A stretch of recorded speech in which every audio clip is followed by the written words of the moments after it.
Okay, I'm here with Mari Faiello to talk Thor: Love and Thunder. I'm so excited to have a new guest on. Mari and I have been kind of like Twitter, social media acquaintances for a while, but I'm pretty sure this is the first time we're like actually speaking words to each other like this. Yeah. So this is very exciting, and I know you are a big Thor fan. Just tell us a little bit more about how you got into Marvel and your Marvel fandom, I guess. So it started young. I want to say it started just before Avengers came out because I specifically remember like all the hype going for Avengers. I remember going to Disney and seeing the monorails like all decked out. And I specifically remember like watching the monorail go by and it's Thor with Mjolnir just like reaching out his hand. I was just like, oh my God, like that's amazing. Like, and it fit, of course, because like the tram's like flying. I was like, this is amazing. And it was just all over the place. And so, of course, like I ended up missing like the OG Thor in theaters, but like I was starting to like catch into like the Marvel Cinematic Universe and starting to pay attention to stuff. And so I just like latched onto Thor. Like I thought he was like the coolest thing ever. And I've always had an interest in like Greek mythology and like, of course, like Percy Jackson and everything, but I never really like dove into it until like I started like looking at Thor and like seeing like background and like comics and things of that nature. And I was just like, this is it. Like, this is my guy. And it's been a love story ever since. Wow. I mean, Thor, the first Thor probably was an okay miss in the theaters. I feel like if you're gonna miss one, that's probably the one. Though maybe Dark World, that's probably the worst one. What do you have an opinion on that?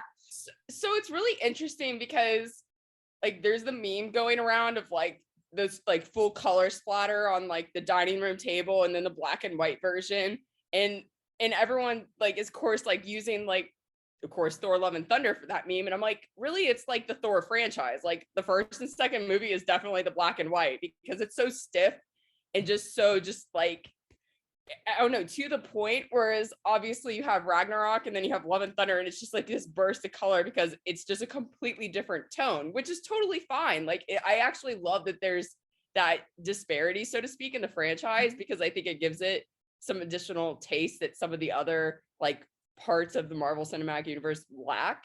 And it makes it two-dimensional in a new way. So I loved it. I thought it was great. Yeah, I agree, and we'll get into that I think a little bit more when we talk about Thor's evolution because he probably has one of the most interesting character arcs in the MCU. Absolutely. That's why there's been 4 solo movies. Yeah, exactly. So we'll get into that in a little bit. The last thing, kind of background related, I want to bring up. I heard from our mutual friend Kennedy Landry that you have a kind of a steaming hot take on the Chrises of the MCU, and I would love for you to present it to the podcast listeners. So I forget exactly how this came up, but we were talking about the Chrises, and of course we were talking about Chris Hemsworth, Chris Evans, Chris Pratt, and I was just like, Chris Evans is like, I'm like, everyone's obsessed about him. I said like, it's Captain America, like great, like a great storyline, like whatnot, but I'm just like, I'm like of all the Avengers, I'm like, he's kind of low on my list. And they're like, what? And I'm just like, I mean, he is like, I'm sorry, I don't know if that is a hot take, but like Chris is just like, I was like, you got Chris Hemsworth. I was like, Chris Pratt. I'm like, he's funny because he's in Guardians and whatnot. Like he has like a personality. I was like, other than like Captain America's line about being, America's ass, I'm like, what else is there like associated with him in the first Avenger? That's it. But so is it more about Steve Rogers then than it is about like Chris Evans, or is it also just like you don't see the appeal of Chris Evans like himself as a person? I think it's more Steve Rogers because I mean, like I saw like Fantastic Four. I didn't have an issue with him obviously then with like Human Torch. Like I thought like he was great for that. I thought it was amazing. And some of his other works, I mean, it's been fun, but obviously like Chris Hemsworth stuck with me the most. I mean, I did name my dog Thor. And my car, I have a Jeep and it's literally named Stormbreaker. So I just like clearly something struck there.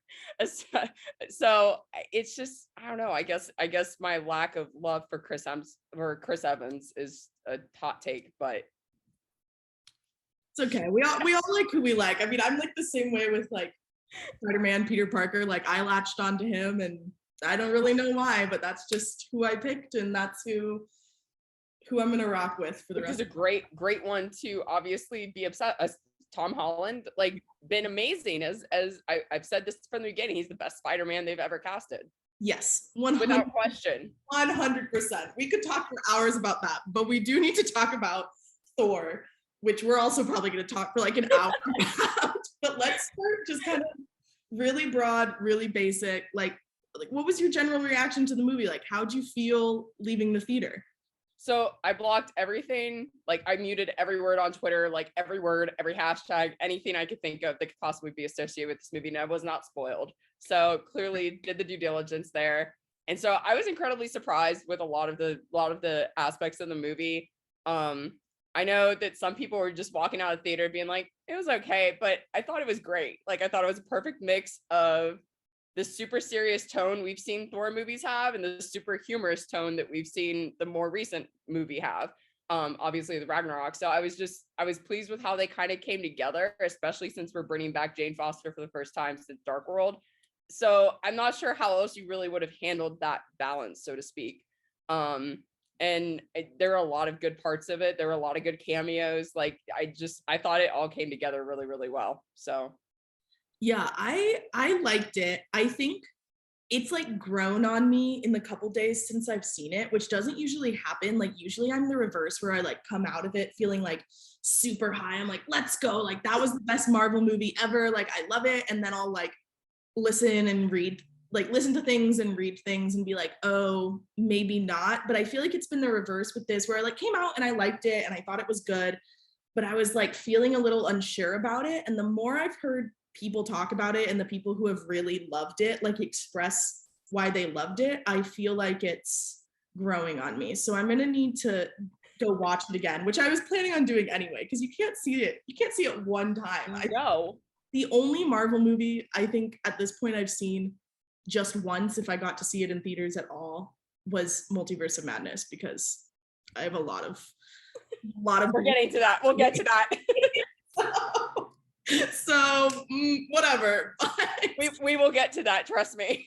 Yeah, but yeah, that was my general reaction. I feel like I'm getting there with it. I would say still probably if we're talking about like where it lands in phase 4, it's probably second to No Way Home for me, but like I said, Spider-Man's my favorite. So, but it's clearly above the rest. Would you agree?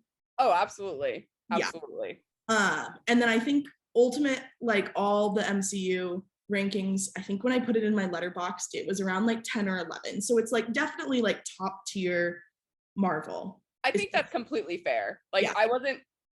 For me, I think Endgame and Infinity War will, no matter what, always be like my 1 and 2 in that order. Not because of like the personal meaning that like movies can obviously hold for you, but just the wow factor, and just the sense that there were so many curveballs and so many moments where like I had goosebumps, and I literally sat in the theater with my friend Emily for I think it was Endgame, and we're both looking at each other, and like she's like bawling her eyes out like completely, and I'm just like, I don't know what to do with this. Like, it's absolutely insane. And we literally just sat there in it was Infinity War because we were apart for Endgame. And we literally just sat there for like 10 minutes without speaking to each other. Like, we were literally just that emotionally moved from it. And then obviously with the subsequent movie, we're just kind of sitting there, and it's just that same like emotional reaction. Like, you have that with a movie and it just sticks with you wherever, right? Yes. Yeah, no, I mean, I think I will forever be chasing the feeling of watching Endgame in theaters. like nothing will ever top that. I went with Christina Long, and I mean, both of us bawled our eyes out for like the last like 20 minutes of the movie. We were like clutching hands, like inconsolable. Like, nothing's ever gonna top that. Going back to Thor and Thor: Love and Thunder specifically, what was your favorite scene, favorite moment? Did you have one, or was it too hard to decide? So it was a little hard to decide. Like, I definitely had moments that stuck out more than others. Like Thor and Jane on the boat. like just gives like a whole different perspective on the relationship. Like obviously we have like the Korg narration as to like what truly happened between the two of them, which everyone's been asking for like a decade or whatever. But like them actually talking about things on the boat and like sharing that moment, I thought really like set the tone of just like how much they actually meant to each other versus like a comical version of Korg's like life story of them and just the snippets that obviously we've seen previously. And then also like the kids fighting with Thor. This is my favorite.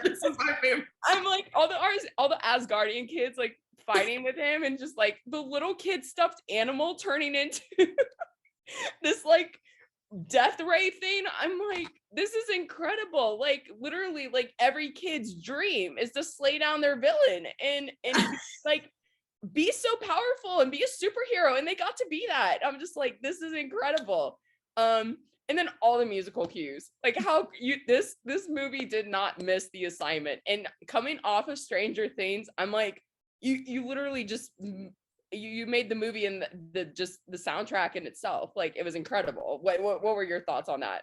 Yeah, the kids scene was by far like my favorite of the movie. Like that, like for one, I didn't even know that was a thing that Thor could do. And like sometimes I'm like, does that make sense that he could do that? But in this part, I was like, no, this is like the best thing to ever happen in a Marvel movie. Like this is so great. All these little kids got like glowing eyes. And then you had the Guns N' Roses, speaking of needle drops, Guns N' Roses November Rain guitar solo, as these kids are like swinging hammers and swinging their stuffed animals and like anything they can find. And I was like, wow, this is masterful. So that was by far my favorite. And I love the aspect that kids can be heroes too. Like how many times have we seen in the MCU where like it's always the mainstream hero that's saving the world, that's saving like whatever, like sad people in New York are getting terrorized that day. Like like I love the fact that the kids could finally be a part of like such a big moment, because I can't think of another time we've really seen that before, where it's been like a community thing versus a like superhero driven moment. Does that make sense? Yeah, I mean, like the closest thing I feel like I can think of, and it's not that close, is what I think Iron Man 2, when you have the little kid in the Iron Man helmet and he like has the hand and then Tony comes in behind him. So like that I feel like is in the same vein, but the Thor moment is up here and that moment's like down here now. So like very different. But of course. Yeah. But yeah, it was amazing. It was amazing. And we'll talk more about needle drops later, because I mean it's been the summer of needle drops. Like I feel like every single podcast I get on and I'm like, no matter what the project is, I'm like, okay, we need to talk about the needle drops, like summer of music, but we'll save time for that. I want to talk about what I am coining, or what I am terming, the Gronkification of Thor. And I think brilliant, by the way. I'm excited for your insights on this as someone who covers Tampa Bay sports and who lives in Tampa.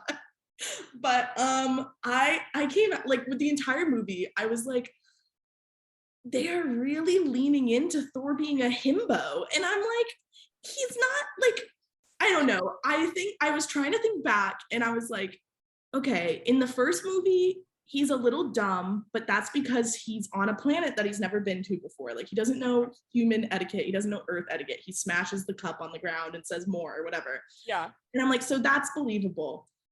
Dark World, I've blocked so much of it out of my mind. I could not think of what his character arc was like in that movie.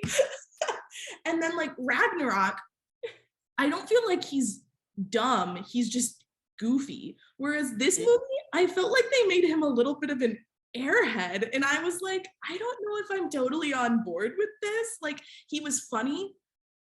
There was plenty of moments where he was just plain funny. But then there were also moments where like they were making a joke out of him being dumb. And I'm like, is this, why are we making him Rob Gronkowski? Like, what were your thoughts? So I see that. I really do. And it wasn't until like you actually pointed that out to me where I was like, okay, like thinking back, like, again, super stiff character that's like so single goal oriented in those movies when you think about it. And it's to please his father, protect Asgard. Like, it's the same mantra over and over again. So I don't think it's until like really like after experiencing all the Avengers crap that he had to go through, and then obviously like the losses that he's experienced. I mean, the laundry list that like he like it's really tragic when you think about it. And then obviously when you the laundry list of events, but then you look at the tattoo he got of like mother, father, Loki question mark,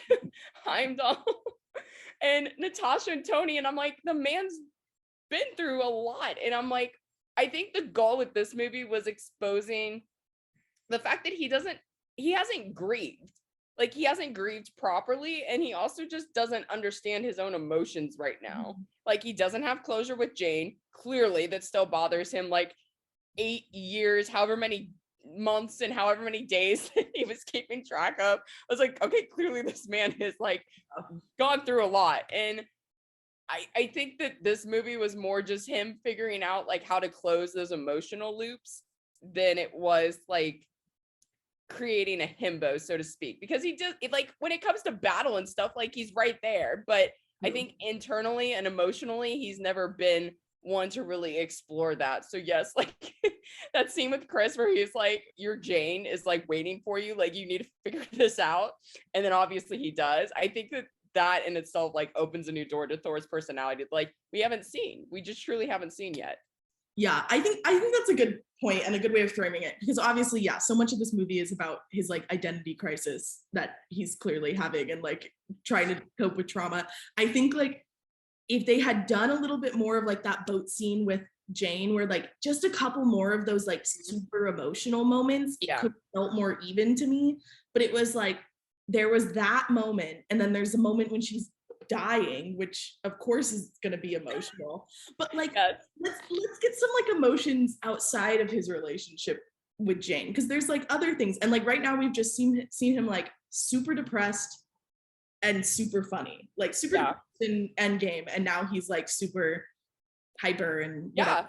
But like why hasn't Nick Fury set up a counselor for these people? Like that's the real question. Like why haven't we seen a therapy session in any of these movies or projects? Where is Nick Fury? Like we haven't seen him in like another question projects. Last time we did see him, he was on an alien spaceship.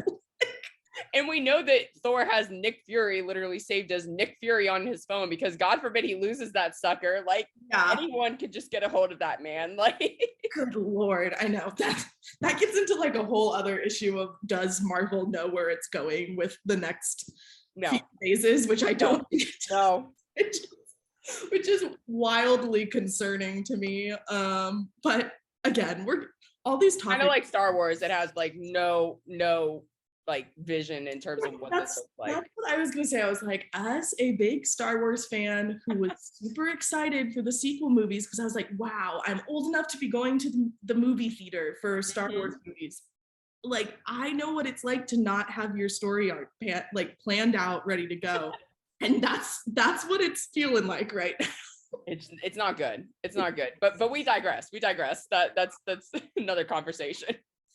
What was good, what I did think really worked for Thor's storyline here, was him becoming a DILF at the end of the movie, and this really sweet scene with Gore's daughter, who is obviously his daughter in real life, which the second I saw her, I was like, oh my God, I can't believe they're doing this. This is so cute. Cutest thing I've ever seen.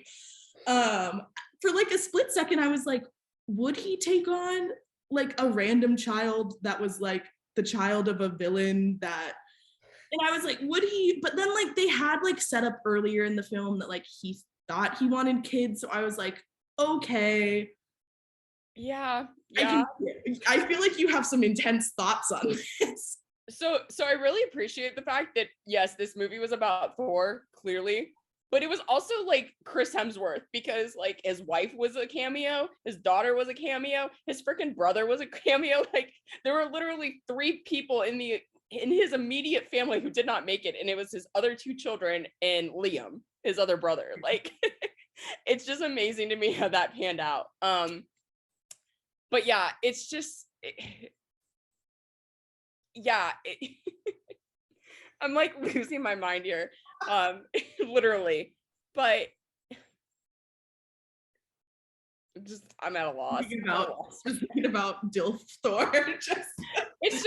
Like goes off the track. And I guess what bugged me about that scene was just the conversation, obviously, that he and Jane had, I thought was critical, but at the same time, none of it made sense. I'm like, your goal is to stop the villain. You're letting the villain get his way. And like, yes, obviously it was super tragic and the villain ended up getting, I guess, the most decent wish he could have asked for, like, other than like destroying the world, I guess. But like, he brings his daughter back, which is incredibly touching, even though he knows that like he's gonna be dying in literally moments. But at the same time, I'm like, okay, like, again, we just talked about Thor's emotional capacity. I'm like, does he have the emotional capacity to deal with like his really serious girlfriend, I guess, dying and then taking on a small child?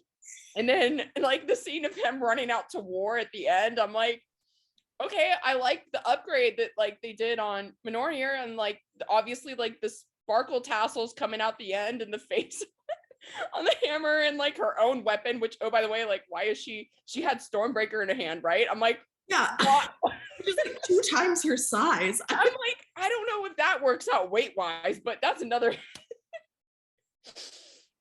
So again, like, I don't know how much of that part made sense, and again, maybe it's just the funny part of it, and it's like the unrealistic expectations that clearly this child is yielding a weapon like 3 times her weight and size. But all in the same breath, like, no, I don't know if necessarily like him taking on the child, like, why couldn't the child have just been like part of the Asgardian children like group, and like maybe someone else could have taken her on, like maybe like he could be the cool uncle, like why did he have to be the dad?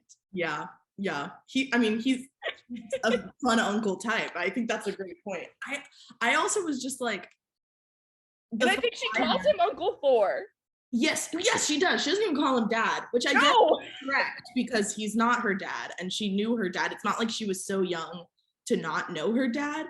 My thing that as this was happening, I was like, wait, is that I don't feel like in any like sci-fi, fiction, fantasy storytelling, someone who is brought back from the dead does not have like major issues, like, yeah, ramifications. Yeah, this girl is like has to be traumatized.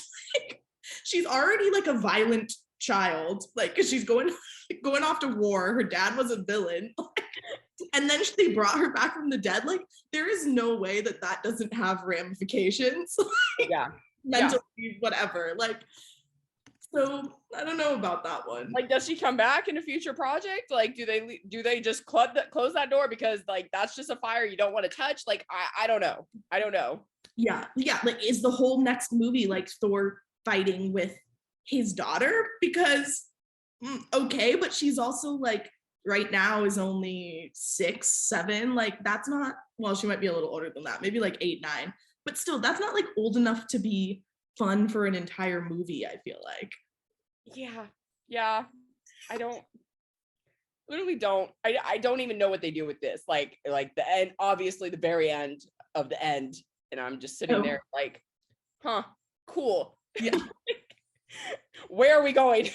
Yeah, that, I mean, this, again, we're going to talk about the credit scenes more, but this mid-credits, I will say, made me feel more confident that they know what they're doing than some of the other recent ones, because I feel like all of the other like mid-credit and post-credit scenes we've gotten recently have been like gags or just like a random hot dog scene. Yeah. Like, I don't need that.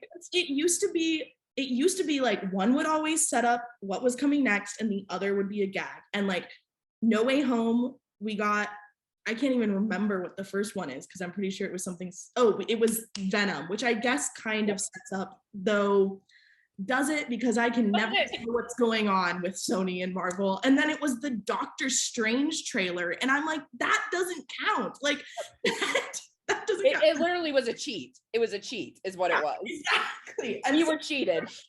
I was like, we haven't gotten like a good end credit scene that like tells me clearly where the story is going, so I can be like, oh my God. And this kind of did it. But anyway, let's move on to Jane's re-entry into the MCU. how did you feel like it was handled?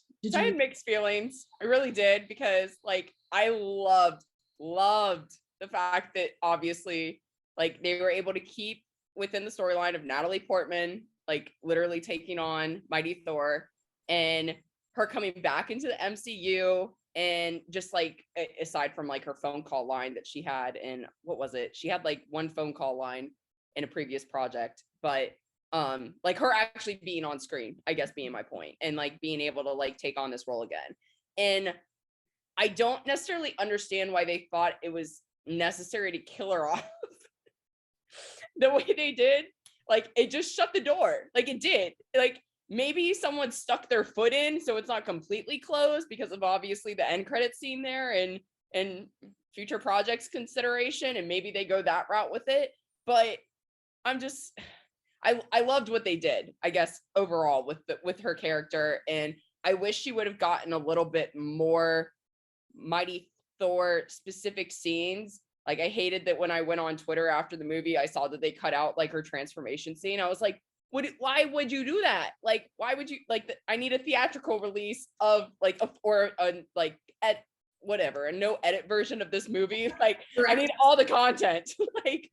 like a pivotal and they always show transition scenes too. Like literally every superhero in the Marvel Cinematic Universe like has had their transition scene, and yet she like gets cut out. So again, weighing out, like I don't know what made it in over that necessarily, but I think that like that was obviously a point of like, yes, like some of her stuff did get cut, and I'm interested to see what else comes out as to what didn't make it in and why it didn't make it in some of those. What did you think? Yeah, I definitely would have loved to see like the actual transformation. There was plenty of room for it if they had the movie was under 2 hours, so there was plenty of room for it regardless, because they know people will sit through 2 hours and 30 minutes of these movies. Like no reason to not make it that long. Avatar is going to be like 3 hours, and they know people are not leaving the theater for that. What am I gonna do? Like just get up and go? Like it's too long. Like never. Like that would not be me. Second, why did we got there was so much of those fucking screaming goats? Why? Take out the screaming goats and we could have had Jane's transformation scene. I literally walked out. I went to go see the movie with my mom, and I literally walked out of the theater and I said, not gonna lie, I didn't have goats being the hero of this movie on my bingo card for Thor. I did not. And the best part was when I went on Twitter and someone photoshopped I think it was Tooth Gnasher on the literal movie poster for one of the Scream movies. I was like, wow. I was like, thank you, kind person. But yeah, I was just like, yes, screaming goat scene could have been cut short or cut out for Jane's transformation scene. It was funny for like it was funny when they were introduced, and like I didn't have a problem that they were there, but there were too many times where we went back and like focused on them, and I'm like, this is so 2012. Like I feel like I'm watching Screaming Goat compilations, like whatever. But anyway, about Jane's transformation, that was like the first kind of like, not like red flag, I'd say like yellow flag, was the fact that they like had her there literally looking over the broken hammer, and you like see it start, like the lightning starts, the thunder starts, whatever, and then they cut away, and I was like, why would they do that? And so then I thought maybe like when Thor got back, she would like still just be figuring it out, and like they'd have like a little training montage or whatever, which wouldn't have necessarily been needed, but like that was how they were gonna show. And instead you get back and she's like fully been doing it for how long? Like weeks, a month? Yeah, like has like a whole like skill set that there's no way that she would have had. And I was like, something about this isn't sitting right. But I was like, Natalie Portman looks badass. Like she got ripped for the film. Like phenomenal job by her. Yes. So sorry.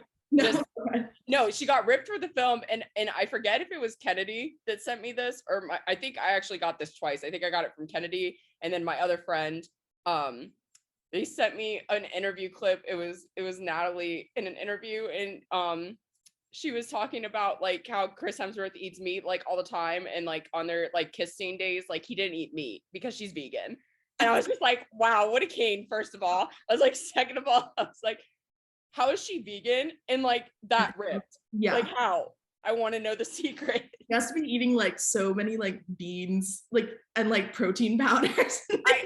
I'm like, I need like an in-depth feature on how she did this. Like truly, like I need to know. What was Natalie Portman's diet to become the mighty Thor? Because she looked great, especially given the fact that there was so much back and forth between obviously her like going through the downfalls of like having like stage 4 cancer and her looking super frail and super fragile and just like weak, and then obviously she's like mighty Thor and super buff and like throwing things around like they're nothing. Yeah. So then you had made the point about like her kind of like ending and how it was definitely did not feel super necessary to kill her off. And I like, as you were saying that, I was thinking like, if you potentially rewrite it where you like, there's that part in the middle where they discover that she's dying faster because she's using Mjolnir. And they're like, oh, okay. And Thor's like, you can't do this. And they have that really touching scene in the hospital. Yes. That's great. If they had just not had her come to the final battle and have like Valkyrie go out there and do it. I know she was injured or whatever, but she's fucking Valkyrie. Go out there. Like, then you keep Jane and like mighty Thor as a possibility for the future, like a realistic possibility where it's now it's like, okay, she'd probably have to be like a variant, and that's just not as fun, like, and also confusing. So like, I feel like that could have been a way where they could have had her. That's a really good point. I hadn't thought about that. Like someone else, like Valkyrie was there. They did Valkyrie dirty in this movie, which I don't even have in the notes, but like, she did not get enough screen time. I don't know.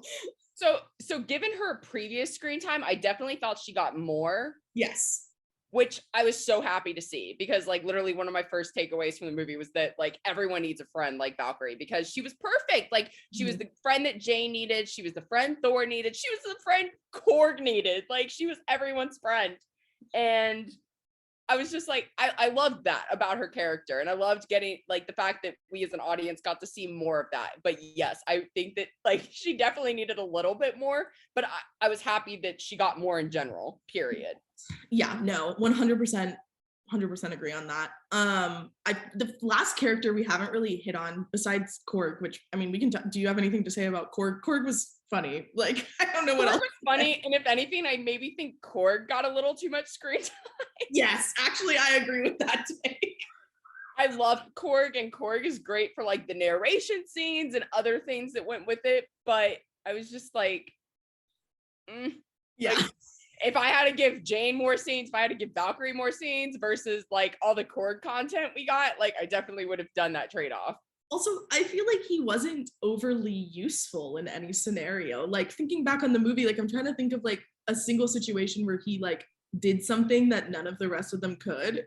And I don't think there was a moment like that. So like, why was it necessary? But Gore, what did you think of Gore, of Christian Bale's performance, which I thought was phenomenal? Where does Gore rank MCU villain wise for you? So there's a lot here. First of all, I thought he was amazing, like absolutely amazing.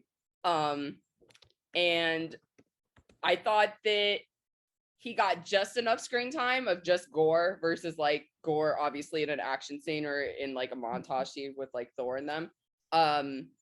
And for a guy who literally was quoted saying that like he knew nothing aside from like a big bloke looking for stones, like I thought he nailed it. Like seriously, like the way that he was dragging around Necrosword and the way that he was just the facial expressions and just some of the nuances of his character. And I was just like, this guy, like I can't imagine anyone else in this role. Like truly.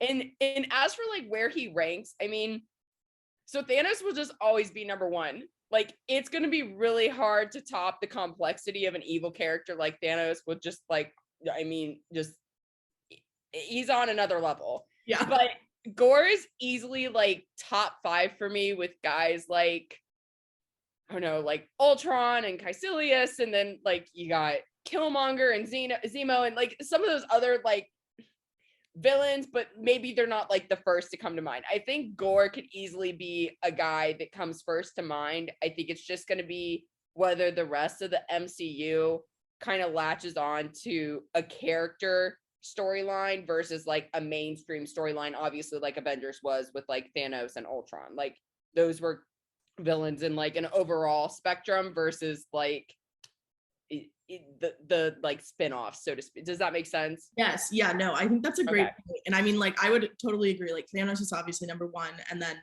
Gore is up there. And I think it's because like even though we got such limited time with him, like his motivation felt real. Like I understood why. I thought that beginning scene, like the intro scene where you get him laying in the desert with his daughter and his daughter dying, and then going to like the garden of whatever god that was that he prayed to, like that was beautiful. And I thought like sometimes like things like that can feel too much like they're like front loading information, but I did not feel that way with this scene. I thought it was like very well done and made me realize like, oh, okay, this dude wants to kill all these gods now because he knows that gods aren't shit. Well, and like I think part of him is just like, I have this information now that maybe other people don't, and like I feel like I need to in my own way like help save them from their own pain that they're going to experience potentially. And they handled a super complex storyline like right off the bat, I thought, as well as they probably could have, because he's that emotional roller coaster of like, you like I gave up my daughter for you, and the guy's like, cool, thanks bro. Like, so like no empathy, sympathy, whatever, like at all. And like that's such a hard moment for him to internalize, and then, oh, by the way, flip a switch and like obviously turn into the God Butcher.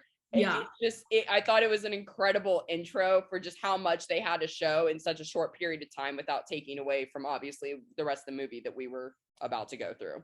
Yeah, well, and something they don't like, they didn't touch on a lot in like the movie, but I thought that was like super compelling was like the idea of the necro sword like almost like feeding on his like despair and being drawn to like the emotions that were there. Like it's like it almost felt like the antithesis of like Mjolnir or Stormbreaker, where like like he's not feeling like worthy. Like I don't know, it was like really interesting to me, and like I didn't feel like they needed to linger with that more. Like I felt like just kind of knowing that in the back of my mind, I was like, oh, that's really interesting. But I mean, yeah, top rated performance by Bale, top rated villain, I would say. For sure. Brings us to the mid-credits scene, which are you a Ted Lasso person?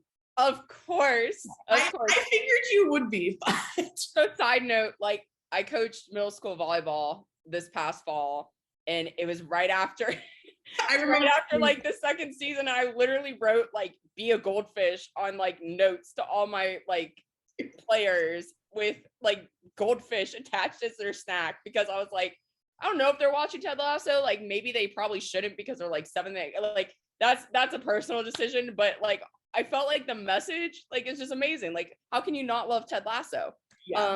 So of course Roy Kent pops up on my screen, and I'm like screeching in the theater. I'm like, this is amazing. I'm like that annoying person, but I just didn't care at that point because I'm not seeing these people ever again. My jaw dropped. I was like, are you kidding? It took me like a full like second to process. I was like, wait, oh my God. Oh, the tagline came full circle, right? And then I was like, holy motherfucking shit. And then it was over. And I was like, wait, Roy Kent? Did I just see that? What just happened? Literally insane. I'm so glad that got kept under wraps, because it was like the same vein as like Harry Styles being introduced in the Knights of Eternals, but that was spoiled. And like, I think if that hadn't been spoiled, I would have had like a similar reaction to probably this, where I would have been like, oh my God, like insane. But that was spoiled, and it completely took out the fun in it, because it was like, oh, okay, here comes Harry Styles. What he can do. And I think the excitement here is that like he's so different from like other like actors we've seen play this character before, right? I mean, we got like Dwayne Johnson, we got Kevin Sorbo, we got Kellen Lutz, and then shoot, who plays him in Percy? Oh, I don't remember. It's the guy from Grey's Anatomy, right? Oh, is it Mark? Is it the guy who plays Mark Sloan? No, it's the guy who plays Owen Hunt. Oh, okay, I'll look up his name. Yeah. It's been so long since I've seen the Percy Jackson movies. Kevin McKidd? Yes. Yeah. Kevin, doesn't he play Hercules, I think? And like I'm pulling up the IMDb. Maybe I'm making this up. He definitely plays something like one of the gods. Like, anyways. I just think it's going to be a really interesting personification of Hercules in a new way that I think will be fun for us. Yeah, he plays Poseidon. Okay, Poseidon. See, I don't know if Hercules is in either of the movies, but you were right about him being a god. See, I knew he was one of the mainstream ones. I just couldn't remember which one. Yeah. So there's my flub. But no, I was super excited when I saw obviously Roy Kent pop up on my screen, and now we get to see him play Hercules. Yeah. So. I think he's gonna be great. I'm assuming just based off that like 1 second line dialogue that we got, that he's gonna be kind of like an anti-hero type character, where maybe he potentially starts out as like a villain and then is like, I think he wreaks havoc. Yeah. I think he creates all sorts of disasters and everyone like, perfect. I hope we get more of him soon, because I think that's like one of my things I'm worried about right now, is that we're introducing all of these new characters, but we don't have any idea when we're going to see any of them. Like, when am I going to see Hercules again? When am I going to see Harry Styles, what's his name, Star Fox or whatever? Whatever. It's some weird something super nerdy sounding. Like, when are we actually going to see those people? When are we going to see the Eternals again? Like, we don't know any of that shit, because it doesn't feel like anything is planned out past like 2 years ahead. And I guess maybe we'll get announcements on that soon, but like, usually, like, if you're looking back at like the first Iron Man movies and the first Thor movies and like, you knew even in those movies like where things were going to be 6 movies down the line. And now it's like you just don't have any idea. And we already said it, but it worries me. It worries me. Oh yeah, it definitely worries me too, especially the fact that there's all these loose ends and no one has any idea what is actually going to happen in the MCU in the next decade. Like, sure, like, give us the timeline of like when projects are coming out and everything, but in terms of what those projects actually look like and how everything magically ties together, I'm scratching my head so hard. Like, every time I feel like I go on Disney Plus and there's a new series, I'm like, I have more questions than I did coming into this, and they're not even questions of like understanding things as much as it is like, how is this and this going to come together at any point? Well, and that's without like any crossovers. There's like no crossovers involved. None. That was like the thing was like with Doctor Strange, is that I think, I mean, I certainly went into that movie under the impression that it was going to give me answers, and I think a lot of people did too. And nothing was answered. Not about the multiverse. Not about like I was so angry walking out of that movie. We had the multiverse opened in 3 separate projects, in Loki, in Spider-Man, and then in Doctor Strange. And none of them are tied together. Like, there's like barely even a reference to the other ones. No other project has mentioned the TVA yet. Like, nope. Why are we doing this? Again, could talk for hours. But let's close on a high note and touch a little bit more on the needle drops. What was your favorite from the movie? So I actually want to hear your favorite first. You want to hear mine first? I do. Well, I think my favorite was probably the November Rain guitar solo, but I've already talked about that. The one that made me like feel like I was levitating a little bit for more personal reasons than like actually like in the film was when Enya's Only Time started playing at the beginning of the montage of Thor growing up, because like me and my friends like listened to that when we were on like a road trip one time and it was super late. Like this like goofy music video for it. So it's like an inside joke. And it started playing and I was like, I cannot believe that Enya is playing in a Marvel movie right now. And I almost broke my like number one rule of movies is that like you don't go on your phone. And it always bothers me because Kennedy will text like in the middle of a movie and be like, wait, am I supposed to know what's going on? And I'm like, Kennedy, put your phone away. Stop texting. Fine. Like, it's totally fine. It's totally fine. But I almost pulled out my phone and was like, oh my God, they're playing Enya in the opening like 15 minutes of Thor. But I kept it turned off and just enjoyed the scene. So I would say that was probably my like, wow. Yeah, all the Guns N' Roses hits were amazing. I'm like going to go super basic on this, but it had to be Welcome to the Jungle. Like it just had to be. And I'm just like watching this scene and I'm like, I felt like I was drooling in the theater in all honesty, because I was just like, this is like masterpiece, like truly.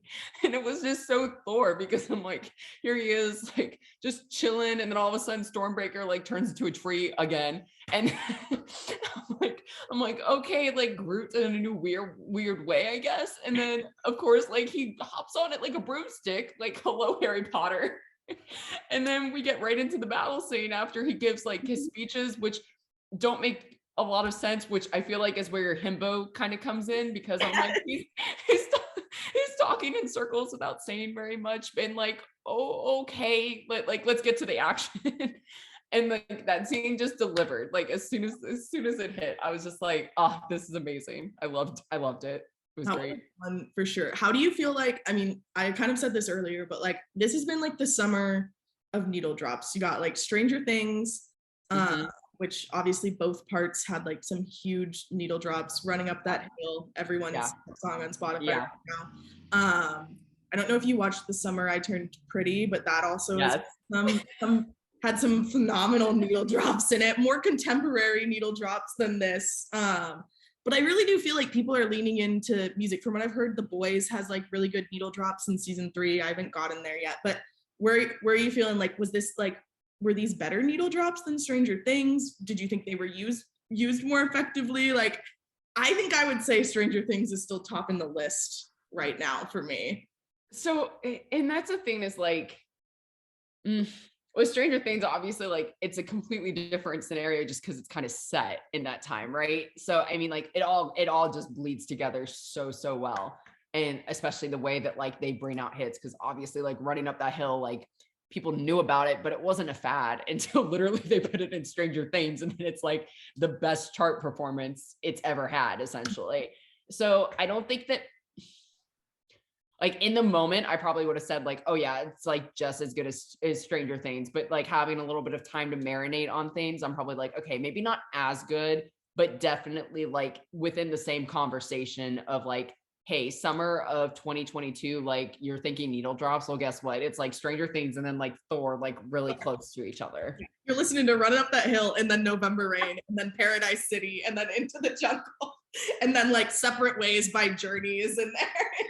Like where's the Spotify playlist? Like someone just needs like a summer 2022 needle drop. So put together for it and throw it out with this podcast. It'll just be like all the needle drop. No, it's like great because like I love all this good music coming like with things that make it more tangible for contemporary audience, because I literally have a Spotify playlist. It's called like Music Makes the Scene. And every time the song plays, like I can picture the scene that's like happening or whatever. I want to see that playlist. Yeah. So like, and I can literally like within seconds, I know exactly what's happening within that scene that made that song like so special or whatever. And so I think it's like creating more moments like that have just made summer 2022 kind of soar so far. Wow. Love it.